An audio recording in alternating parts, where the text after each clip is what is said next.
गुरु जी एक ऐसी शक्ति है, आप सोच नहीं सकते।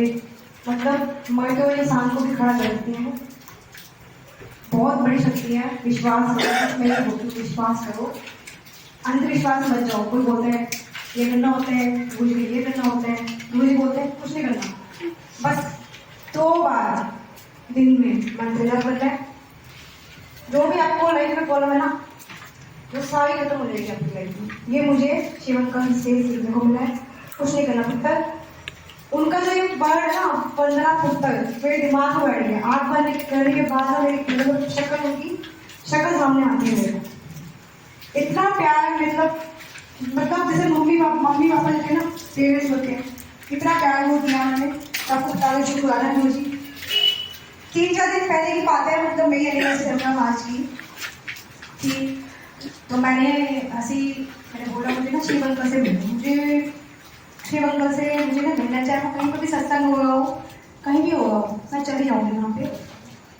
थैंक्स फॉर मेरे हस्बैंड का बहुत बहुत शुक्राना, मेरे अंकल का, जो मुझे हर जगह ले जाते हैं। मैं उनको बस ये बोलती हूँ मुझे वहाँ जाना है, मुझे वहाँ जाना है। ये सबको पता है, सारे संगत को पता है, सारे सेवादार, तो वो ले जाते हैं। मैं बोला ये ले जाएंगे मुझे कहाँ जहाँ भी होगा। तो मैंने बोला मेरे को घर पे मैं बुलाना चाहती हूँ, एक बार घर पे भी आ सकती हूँ। आंटी ने तो मैंने आंटी से डिस्कस किया। आंटी ने 2 दिन में शिव अंकल का नंबर लिया। बोलो जय गुरु जी, नंबर लिया। इतनी बड़ी बात मैं सोच भी नहीं सकती कि शिव अंकल का नंबर मुझे डायरेक्टली मिल जाएगा। मैं किसी को कुछ नहीं बोला कि आप मेरे से बात करके अंकल की बात करा दो या कुछ करा दो। गुरु जी सुनते हैं, पता नहीं, मुझे ऐसा लगता है सुनते हैं, मेरी तो सुनते हैं, पता नहीं आपकी भी सुने, सब सुनते हैं। बस आप दिल से नीला बन के साफ दिल से उनसे अरदास करो हमेशा। और मैं एक बात आपको हमेशा बोलती हूँ, हमेशा याद रखना, अपने बारे में मानते हो तो दूसरों के बारे में हमेशा मानना, सबके बारे में मानना। जो सबके लिए मानते हैं ना, उसकी बात पूरी हमेशा करते हैं। उनको बहुत प्यार करके आपको बताती हूँ। और मैंने अंकल का, मैंने बोला आंटी मैं फ़ोन करूँगी अंकल को। पहले मैंने गुरु जी से शुक्राना किया, अंकल को फ़ोन उठाए और मेरी बात अच्छे से करा देना, मेरे को अंकल को बुलाना है, आप मेरे को उनको हाँ कराना, यस कराना। मैंने गुरु जी से बात करी, फिर मैंने अंकल को फ़ोन किया। अंकल ने बोला यस हेलो, जय गुरु जी अंकल। अंकल से बात हुई, मैंने बताया कि ऐसे करके एनिवर्सरी पे हम आपको इनवाइट करना चाहते हैं। अंकल ने बोला हाँ पुत्र, मैं 17 में हुई। अंकल ऐसे बोलते हैं। मैंने जय गुरु जी, इतना खुश हुई मैं, क्योंकि हो सकता है उनका सत्संग कोई और भी हो सकता था, कोई और बुकिंग कर सकता था। तो मैंने बोला, अंकल ने बोला मुझे रात तक कंफर्म कर देना आप, हैं, क्योंकि मेरे को ना और भी मतलब लोग कहीं बुक कर दे, तो मैं आ जाऊँगा, टेंशन ना लो तक। और उसके बाद मेरे को पूरी रात नींद ही नहीं आई, आपको बताती हूँ मैं। मुझे ना पूरी रात नींद नहीं आई, क्योंकि रात को 11 बजे मैंने डिस्कस किया मासी से, सबसे कि ऐसे से बात होगी, यस बुक करना है। तो मौसी ने बोला हाँ ठीक है, यस बुक करो तो ठीक है। उसके बाद हमने, मैं बोला सुबह 8 बजे थे, मैं बोले रात को 11 बजे उनका सो गए होंगे, तो अब क्या फोन करूँ, वही होता है, चंडीगढ़ जाते हैं वो, वहाँ लोग जल्दी सो जाते हैं, बड़े बुजुर्ग हैं थोड़े, कुछ जल्दी खाना वाना खा के 7 बजे 8 बजे खाने में सो गई। फिर मैंने 8 बजे ही अपना फोन मिला दिया अंकल को। अंकल सोचे मेरे किसका फोन आ गया, मैं बोली करूँ कि ना करूँ, क्योंकि मैंने ना स्टेटस देख लिया था, उन्होंने स्टेटस दिखा था ना, ऑनलाइन लास्ट स्टेटस दिखाते हैं, तो मैंने सब जगह मैं फोन करूँगी अभी मैंने जगह मैं फोन करूँ, मैंने फोन किया। अंकल ने बोला जय गुरु जी वंदना पुत्र। अंकल मतलब बिल्कुल पहचान लिया उन्होंने, मतलब कितनी बड़ी बात है। मैंने रात को मतलब कल ही बात हुई है, अंकल ने पहचान लिया। मैंने अंकल को कहा अंकल हमारी तरफ से कंफर्मेशन है, आपको आना है, और ऐसे मतलब बात हुई। और अंकल इतना प्यार करते हैं ना, फोन पे इतना प्यार मुझे मिला, मैं फोन पे ही होने लगी, वंदना पुत्र करके उन्होंने बोला मुझे, और मेरी ती है, मेरी ती है। मैंने आपने मुझे ती बोल दिया, मैं तो पापा जी बोलूँगी आपको, खत्म बात, दैट्स इट।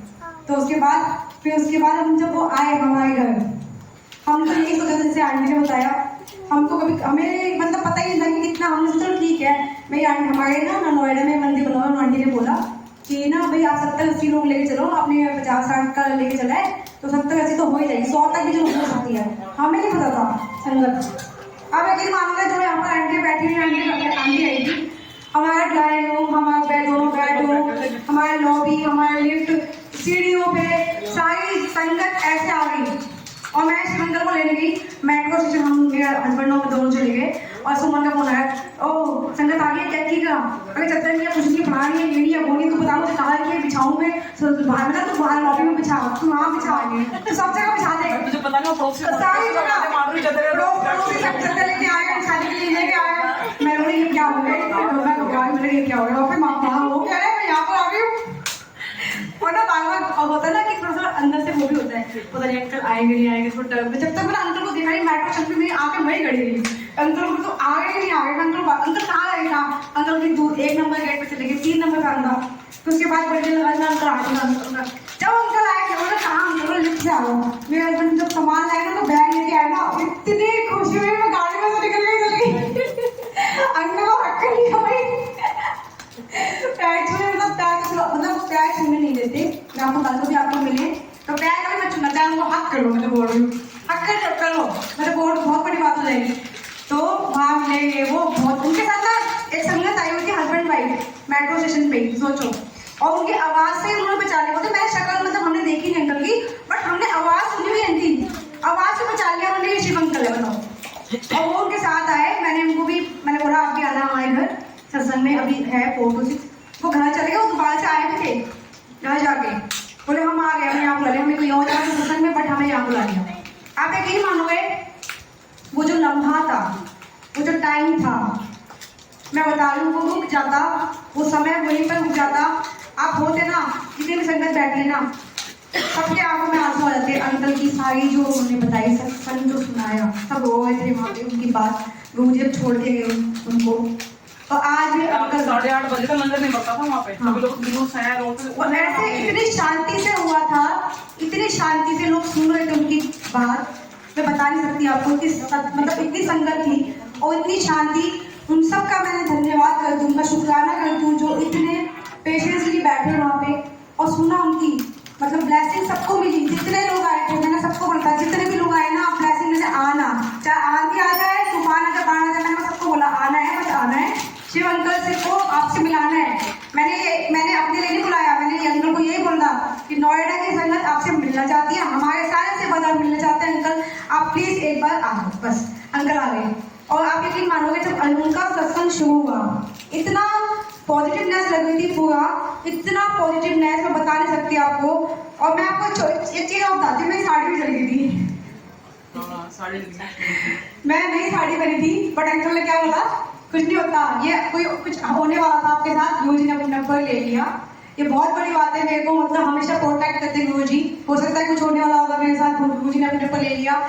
और अंकल के साथ हमने सुबह तक सेवा करी, अंकल को अलग से हमने बेडरूम दिया, उनको जैसे होता है ना, पूरा आराम से लेटे, आराम से उनका सेवा करी, खाना खिलाया, उनका बैठ और इतनी बातें करी, अंकल को इतना परेशान कर, मैंने अंकल आपको मतलब डांस भी करवा दिया अंकल को। केक काटा रात को, हमने केक भी काटा अंकल के, मतलब अंकल से डांस किया, मम्मी पापा सब लोग इतना एंजॉय किया, सुबह तक साथ में बैठे, इतनी बातें करी। और जब वो गए, मैं बता नहीं सकती आपको, मुझे ऐसा लगा था जैसे कि मेरा ना बिल्कुल शरीर में जान ही नहीं है, ऐसा लगा था कुछ जा रहा है मेरे शरीर में, तो जाने नहीं दूंगी, मतलब मैंने बोला तो जाने नहीं दूंगी। और इतना अच्छा कनेक्शन बना दिया गुरु जी ने मेरा, मैं रोज बात करती हूँ, रोज परेशान करती हूँ फोन करके। आज भी बात करी थी, इतने अच्छे हैं, मैं बता नहीं सकती, डाउन टू अर्थ। इतना सा भी होता ना अहंकार, घमंड होता ना, बिल्कुल भी कुछ नहीं है, बिल्कुल भी। गुरु जी ने उनको इतना ब्लेस किया हुआ ना, स्पेशली ब्लेस किया हुआ उनको कि मैं तो चले जाऊंगा, मतलब तेरे को सबको देखना है, चाहे वो 5 साल की लड़की हो, चाहे 50 साल की हो, सबको आपको लड़की समझना है, ती बोलते हैं पंजाब में, सबको यही समझना है और आप यही समझोगे। और तब से वो सबको यही समझते हैं, चाहे वो कोई भी हो, और उनसे पैर भी नहीं छुआती, आपको बताती हूँ। तो मैं तो शुक्राना करती हूँ, मेरी जो एनिवर्सरी थी, मैं पूरी लाइफ टाइम तक याद रखूंगी, मेरी सबसे स्पेशल एनिवर्सरी थी। और मेरे को इतने मतलब ऐसा लगता था मुझे भगवान के पूरे साक्षात दर्शन हो गए हैं, उनकी सेवा करने को मिला। रात को हमारे बेडरूम में हमने उनको सोने मतलब सोए वो, और मैंने बोला हमारा तो जब तक वो उस कमरे में था ना, इतनी फ्रेगनेंस आ रही थी मुझको, मैं जब भी उनके कमरे में जा रही थी तो मुझे इतनी फ्रेगनेंस आ रही थी, ऐसा लग रहा था उनका फेस देख रही थी, मुझे गुरु जी की फेस नजर आ रहा था। और इतना प्यार सुबह हमने उनको भजन भी सुनाए, और सबने मतलब ऐसा लगा था वो माहौल इतना, जैसे कि ना भगवान के साथ बैठे उनको दर्शन, ऐसे मतलब सोच नहीं सकते आप। मैं बोलती हूँ कि दोबारा से बुलाएंगे हम गुरु जी को भी बुलाएंगे, शिव अंकल को बुलाएंगे। और एक स्पेशल बताना चाहती हूँ, मौसा मतलब मेरी मौसी जी है जो आई नहीं आज, मैं मौसा जी को ही पैरालाइज अटैक आया थी, जिस दिन मैंने अंकल से बात करी अंकल आने हैं आपको, उसी दिन मेरे को ये वाली बात सुनने फिर मैं सोची थी ये सत्संग होगा या नहीं होगा, हमें करना चाहिए, हम कैसे, मैंने मुझसे बोला नहीं क्या करें, तो अब नहीं, मतलब मेरा मन है ही नहीं, तो मुझे बोला नहीं, जब बोल दिया तो बोल देता, जैसे बोलते ना गुरु जी बोलते बोल देता तो बोल देता, और गुरु जी आएंगे और शिवंकर भी आएंगे, तो मतलब हुआ। अब यकीन मानोगे मेरे सत्संग के लिए तो बहुत सारी बातें हुई थी कि कैंसिल हो गया है, अब तो मौसा की तबीयत खराब हो गई है, बहुत बातें हुई थी, बट मैं शुक्राना करती हूँ गुरु जी का, उन्होंने इतने अच्छे से करवाया ना, मैं बता नहीं सकती आपको, इतने अच्छे से, आंटी है यहाँ पर साक्षात बैठी हुई है, इतने अच्छे से कराया, और मैं बोल रही हूँ सबके घर में ऐसे ही सत्संग हो, सबके घर में शिवंकर आए, सबको उनको सेवा करने का मौका मिले, मैं बोल रही हूँ, उनकी सेवा करनी ना तो ऐसा लगेगा आपने भगवान पूरा साक्षात सेवा करने को मिली, तो शुक्राना गुरु जी बहुत बहुत। और मैंने 2 लाइनें उनको भी सुनाई थी, आज आपको सुनाऊंगी, वो मेरा जन्मसिद्ध अधिकार है। मुझे तूने दाता बहुत कुछ दिया है, पता नहीं आप सोचते हो पागल है ये, 2 गाने सुनाएंगे। मुझे तूने दाता बहुत कुछ दिया है, तेरा शुक्रिया, तेरा शुक्रिया है, मुझे तूने दाता बहुत कुछ दिया है, न मिलती मुझे दी हुई दात के तो क्या थी जमाने में औकात मेरी, न मिलती मुझे दी हुई दात की तो क्या थी जमाने में औकात मेरी, तू मेरे तो जीने के काबिल किया है, तेरा शुक्रिया है, तेरा शुक्रिया है। मेरे बोला नहीं जाता, मेरे को ना आँख बंद करके ना उनकी शक्ल याद आती है, इतना इतना मैं उनकी शक्ल याद करके इतना फील होता है, मैं उनको जाने नहीं देना चाहती थी, मैं चाहती थी वो वहीं रहे मेरे घर में हमेशा, क्योंकि ना मेरे मम्मी पापा नहीं है, मैंने उनको पापा बना दिया, बस अब गुरु जी को मम्मी पापा बना दिया मैंने, वही है मेरे को सब मानने वाले, सब सोचते होंगे मुझे इतनी खुश रहती है, बट मैं अपनी मम्मी और पापा को बहुत मिस करती हूँ। देखो गुरु जी के अंदर ना मम्मी नहीं आती मेरी, वो मेरे ना मुझे तो लग रहा था कि पता नहीं क्या हो गया मेरी जिंदगी में, सबकी लाइफ ऐसी है। और मैं आपको बताती हूँ आज बहुत पॉजिटिवनेस थी यहाँ पे, ज़्यादा संगत नहीं थी, मेकअप खराब हो गया उतना का, ज़्यादा संगत नहीं थी, बट मैं आपको बता रही हूँ इतनी शांति से मैं बता नहीं सकती, समझ आज मुझे फील हुआ, हमेशा कितनी बार हो चुका है, मैं अंदर से बोल रही हूँ, मैं इतनी पॉजिटिवनेस लगी मुझे आज किचन में भी कोई शोर नहीं था, याद है कोई शोर नहीं था आज, सबसे ज़्यादा किचन में तो शोर आता है अगर हमारी सेवादारी करते हैं ना, और चाहती हूँ कि ऐसी शांति से, इतनी ज़्यादा शांति से होना चाहिए, कॉन्टैक्ट डायरेक्ट कनेक्शन होना चाहिए गुरु जी से, आपको बता दें। तो जय गुरु जी, जय गुरु जी, जय